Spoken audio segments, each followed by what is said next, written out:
இன்றைய இதமான காலை தென்றலில் அனைத்து அன்பு உள்ளங்களுக்கும் என் இனிய காலை வணக்கம். இன்று ஒரு குறள். அதிகாரம் 32. இன்னா செய்யாமை.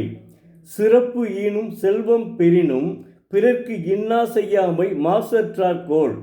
தெய்வப்புலவர் திருவள்ளுவர் யோகமாகிய சிறப்பு தரும் அனிமா முதலிய செல்வங்களை பிறர்க்கு இன்னா செய்து பெறலாமாயினும் அதனை செய்யாமை ஆகமங்கள் கூறிய ஆற்றான் மனத்தூயராது துணிவு என்கிறார்.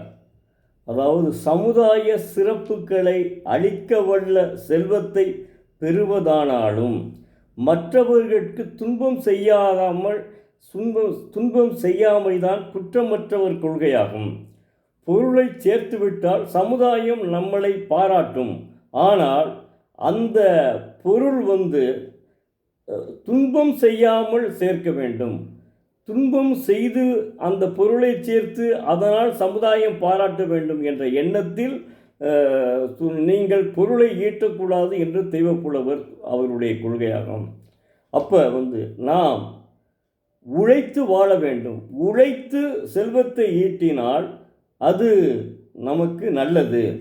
உழைத்து வாழாமல் பிறரிடம் சென்று துன்பம் செய்து அவனிடமிருந்து செல்வத்தை பெற்று அப்படி நாம் சமுதாயம் நம்மளை மதிக்க வேண்டும் என்று வாழக்கூடாது என்கிறார். அதுதான் அவருடைய கொள்கை. நாம் செல்வம் சேர்க்க வேண்டும், அதில் எவ்வித மாற்றமும் கிடையாது. ஏனால் கருவறை முதல் கல்லறை வரை சில்லறை வேண்டும் என்பது உண்மைதான். அதில் எவ்வித மாற்று கருத்தும் கிடையாது. ஆனால் அது அற வாழ்க்கையாக இருக்க வேண்டும்.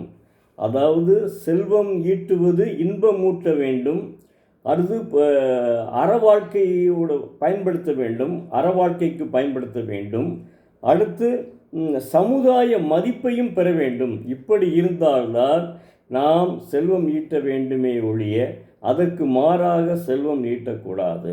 தவறான வழியில், அதாவது ஒருவனை இன்னா செய்து துன்பம் செய்து அதன் மூலம் நாம் பொருள் ஈட்டக்கூடாது என்கிறார் தெய்வப்புலவர் திருவள்ளுவர்.